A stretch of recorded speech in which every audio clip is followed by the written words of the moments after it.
ಕೀರ್ತನೆ ಭಾಗ 31ನೇ ಕೀರ್ತನೆ 5ನೇ ವಚನ.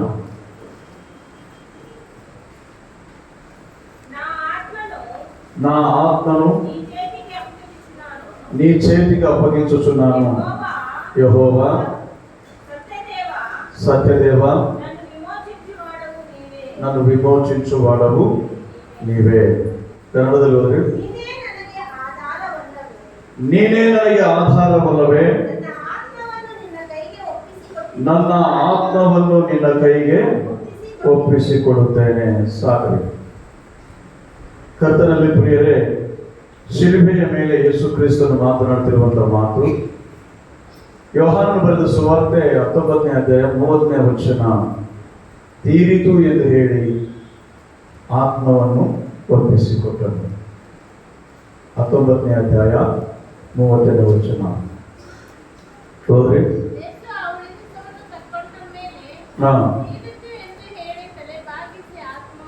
ತೀರಿತು ಎಂದು ಹೇಳಿ ತಲೆಬಾಗಿಸಿ ಆತ್ಮವನ್ನು ಒಪ್ಪಿಸಿಕೊಟ್ಟನು. ದಾವೀದನು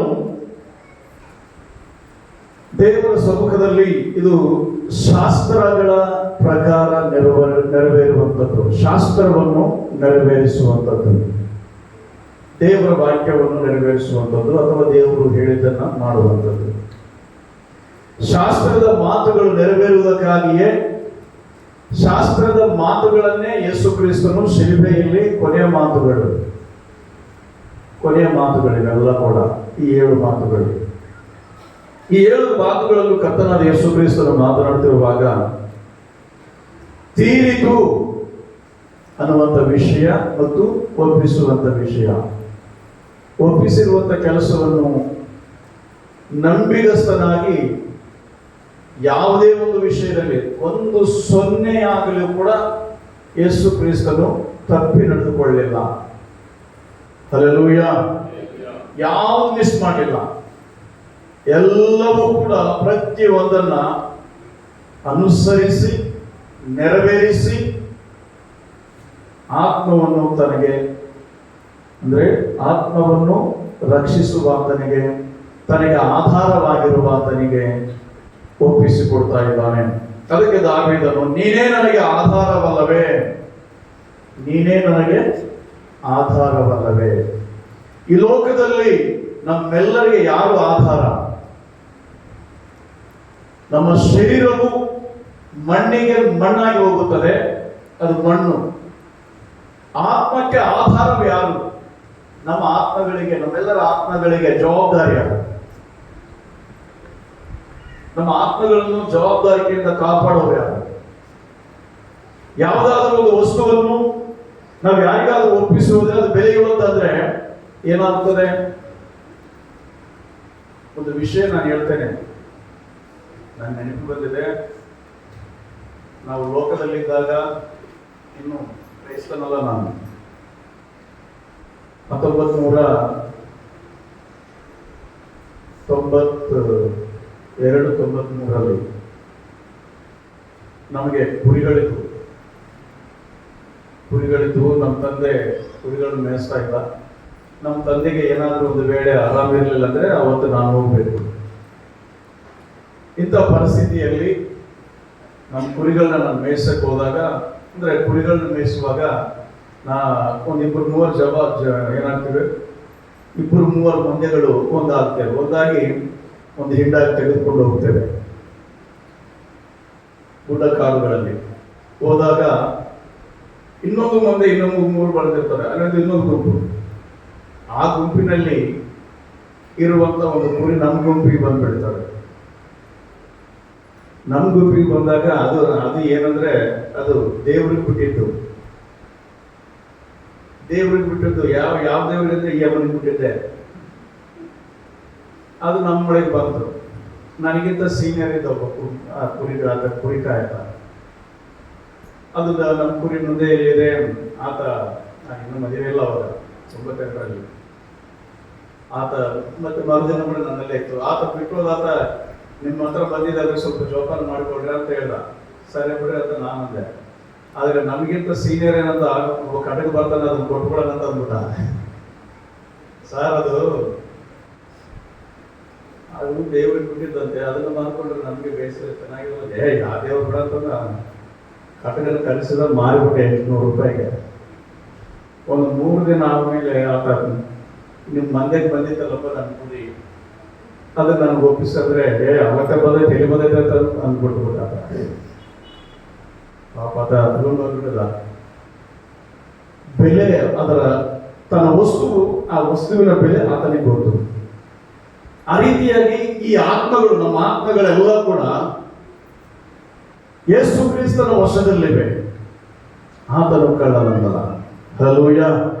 ಕಳ್ಳನು ಕದ್ದುಕೊಳ್ಳುವುದಕ್ಕೂ ಹಾಳು ಮಾಡುವುದಕ್ಕೆ ಬರ್ತಾನೆ, ಆದರೆ ನೀತಿವಂತನು ನಮ್ಮ ರಕ್ಷಕನಾದ ಯೇಸು ಕ್ರಿಸ್ತನು, ಆತನು ಪರಿಶುದ್ಧನು, ನಮ್ಮ ಆತ್ಮಗಳ ಕುರುಬನು ಆತನಾಗಿದ್ದಾನೆ.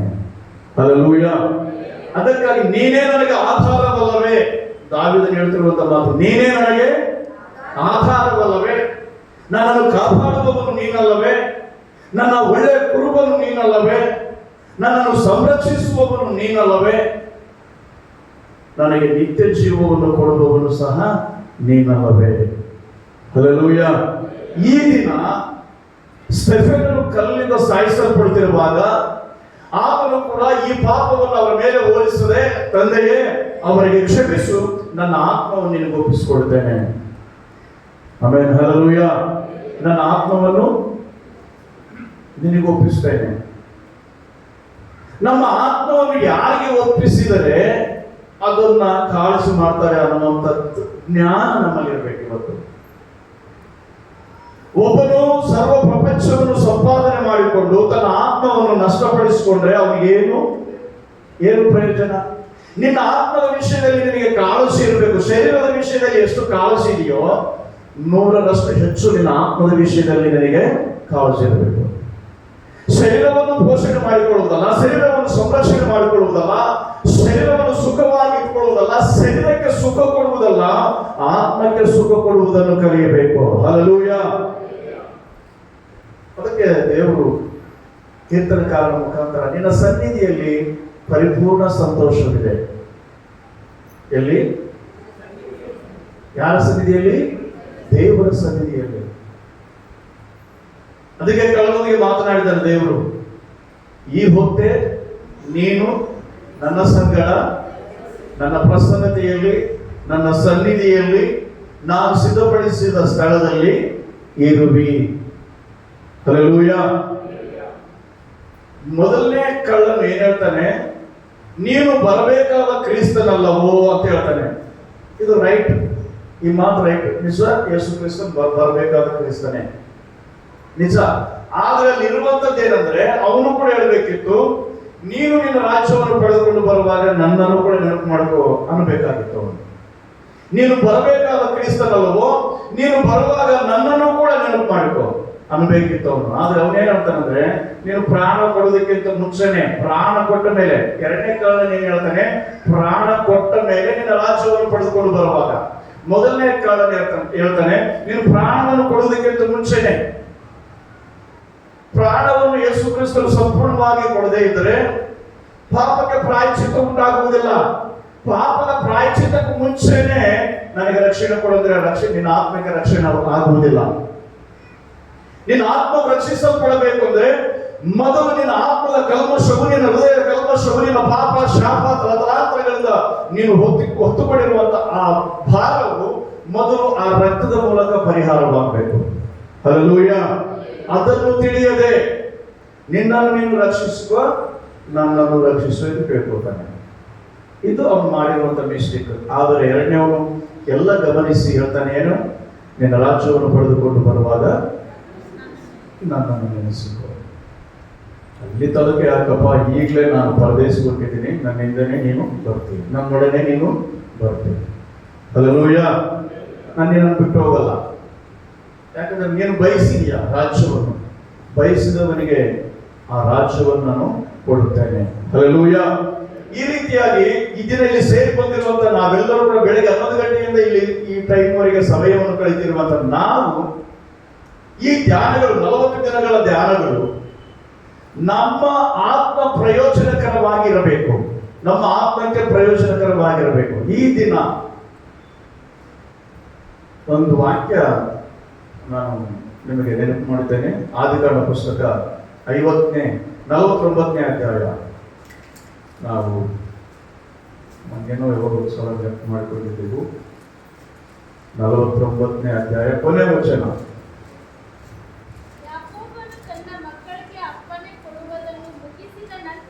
ಯಾಕೋಬನು ತನ್ನ ಮಕ್ಕಳಿಗೆ ಮುಗಿಸಿದ ನಂತರ ಹಾಸಿಗೆಯ ಮೇಲೆ ತನ್ನ ಕಾಲುಗಳನ್ನು ಮುದುರಿಕೊಂಡು ಪ್ರಾಣ ಬಿಟ್ಟು ಪಿತೃಗಳ ಬಳಿಗೆ ಸೇರಿದನು.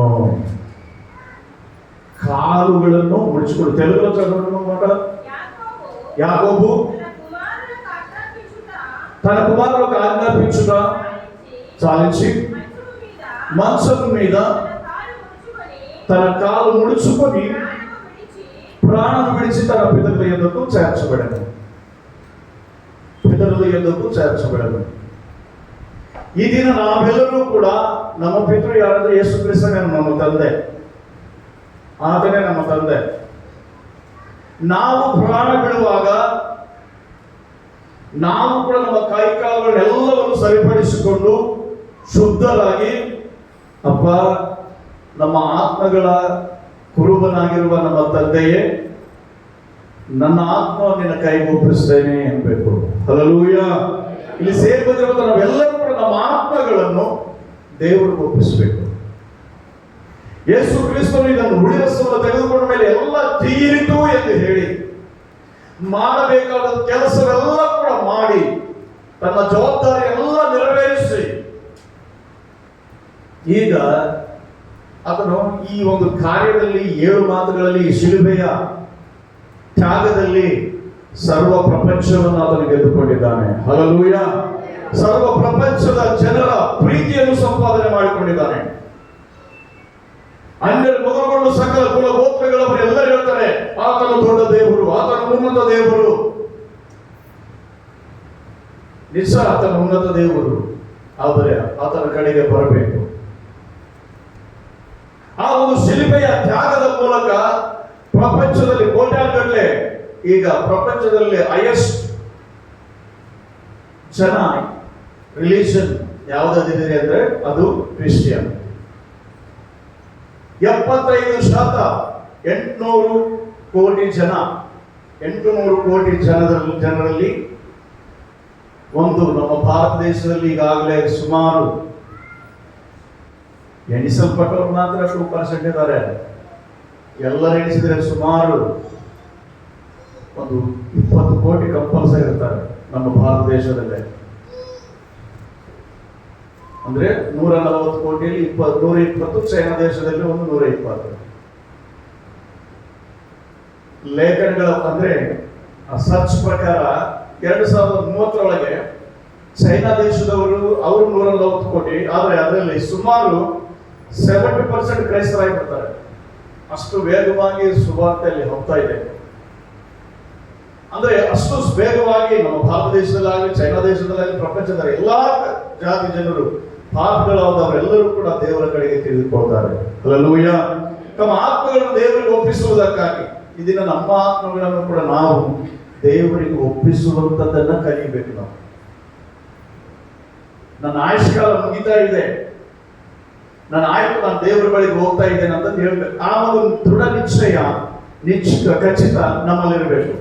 ಅದಕ್ಕೆ ಪೌಲನು ಹೇಳ್ತಾನೆ ಫಿಲಿಪ್ಪದವರಿಗೆ ಬರೆದ ಪತ್ರಿಕೆ 1:21 ವಚನದಲ್ಲಿ, ನನಗಂತೂ ಬದುಕುವುದಾದರೆ ಕ್ರಿಸ್ತನು, ಸಾವಾದ್ರೆ ಅದು ನನಗೆ ಲಾಭ. నా మటుకైతే బ్రతుకుట క్రీస్తు, సావైతే నాకు లాభం. అంటే నేను దేవుని చేరుకుంటున్నాను. ఒక విషయాన్ని గుర్తుంచుకోండి, దేవుణ్ణి తప్పించుకొని దేవుని దగ్గరికి చేరకుండా ఒకవేళ మనం ఉంటే మన ఆత్మలు ఎక్కడికి వెళ్తాయి? నరకానికి వెళ్ళిపోతాయి. ఈ ప్రయాసం అంతా కూడా ఒకటి బాగా గుర్తుంచుకోండి, మనం పడే ప్రయాసం అంతా పాస్టర్ గారు ఎన్ని రకాలుగా మిమ్మల్ని వాక్యం ద్వారా ప్రోత్సాహపరిచిన, మరి ఒకవేళ ఆ వాక్యం చేత బలపరిచిన, ఆ వాక్యం చేత హెచ్చరించిన, ఆ వాక్యం చేత ఖండించిన, ఆ వాక్యం చేత మీకు బుద్ధి చెప్పిన, ఏది చేసినా మీరు నేర్చుకున్నా, నేను నేర్చుకున్నా, మనమందరం ఈ ప్రయాసం ఎందుకంటే మన ఆత్మల రక్షణ కొరకు. హల్లెలూయా. ఈ రోజు మనకు బాధ అనిపించవచ్చు. ఒకవేళ వాక్యం చెప్తున్నప్పుడు పాస్టర్ గారు ఇంత కఠినంగా మాట్లాడాడు, అతను వాక్యం చెప్పడం వల్ల నేను చాలా హర్ట్ అయ్యాను, చాలా బాధపడ్డాను, ఒకవేళ మీరు అనుకోవచ్చు. కానీ రేపు భవిష్యత్తులో క్రీస్తును చేరుకున్నప్పుడు అప్పుడు ప్రతిదీ మీకు జ్ఞాపకం వస్తుంది. హల్లెలూయా. ఆ రోజు ఈ రీతిగా మేము ఖండించబడినందుకు, హెచ్చరించబడినందుకు, విన్నందుకు, నడిచినందుకు, ఆ నడక ప్రయాణం ప్రారంభించి ముగింపు ఎక్కడికంటే క్రీస్తును చేరుకునే వరకు. హల్లెలూయా. క్రీస్తును చేరుకునే వరకు ఈ ఆత్మల ప్రయాణం. మనం లోకంలో పరదేశులమై ఉన్నాం, యాత్రికులమై ఉన్నాం. ఈ యాత్ర ఎక్కడ ముగిస్తుందంటే క్రీస్తును చేరుకున్న తర్వాతే ముగించబడుతుంది. హల్లెలూయా. క్రీస్తును చేరుకున్న తర్వాత మనకి ఏ భయం ఉండదు. అందుకే మొదట మనం క్రీస్తును చేరుకోవాలి. ఆ క్రీస్తుతో పాటు భూమి మీద 1000 ఏళ్ళు పరిపాలన చేయాలి.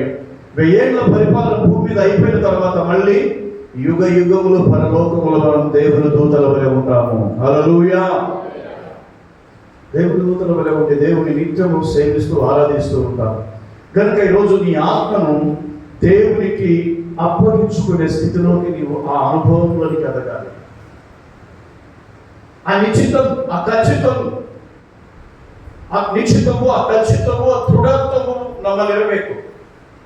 ನಮ್ಮ ಆತ್ಮವನ್ನು ದೇವರಿಗೆ ಒಪ್ಪಿಸುವುದರಲ್ಲಿ ಯಾವ ಕಾರಣಕ್ಕೂ ನಾವು ಹಿಂಸರಿಯಬಾರದು. ಸುಳ್ಳು ವಿಗ್ರಹಗಳನ್ನು ಅವಲಂಬಿಸಿದವರನ್ನು ನಾನು ದ್ವೇಷಿಸುತ್ತೇನೆ. ನಾನಾದರೂ ಯೆಹೋವನಲ್ಲಿ ಭರವಸೆ ಬಿಟ್ಟಿದ್ದೇನೆ. ಕರ್ತನಲ್ಲಿ ಪ್ರೇರೆ ನಾವು ದೇವರ ಆತ್ಮನಿಂದ ಪ್ರೇರೇಪಿಸಲ್ಪಟ್ಟವರಾಗಿ, ದೇವರ ಆತ್ಮನಿಂದ ನಡೆಸಲ್ಪಟ್ಟ ಮಕ್ಕಳಾಗಿ ದೇವರ ಮಹಿಮೆಯುಳ್ಳ ಬರೋಣಕ್ಕೆ ಸಿದ್ಧರಾಗೋಣ. ನಮ್ಮ ಆತ್ಮಗಳನ್ನು ನಾವು ಶುದ್ಧ ಮಾಡಿಕೊಂಡು ನಮ್ಮ ಆತ್ಮಗಳ ಕುರುಬನಾಗಿರುವಂಥ ಯೇಸು ಕ್ರಿಸ್ತನಿಗೆ ನಮ್ಮ ಆತ್ಮಗಳನ್ನು ಒಪ್ಪಿಸುವ ತನಕ ನಂಬಿಗಸ್ತರಾಗಿ ನಾವು ಮುಂದೆ ಸಾಗೋಣ. ಕರ್ತನ ವಾಕ್ಯಗಳನ್ನು ಆಶೀರ್ವಾದ ಮಾಡಿ. ಆಮೆನ್. ದೇವರಿಗೆ ಮಹಿಮೆಯಾಗಲಿ, ಕರ್ತನ ನಾಮಕ್ಕೆ ಸ್ತೋತ್ರವಾಗಲಿ. ನಾವೊಂದು ಹಾಡನ್ನು ಆಡುತ್ತಿರುವಾಗ ನಮ್ಮ ಕಾಣಿಕೆಗಳನ್ನು ದೇವರಿಗೆ ಸಮರ್ಪಣೆ ಮಾಡೋಣ. ಸರಿಯಾದ 3 ಗಂಟೆಗೆ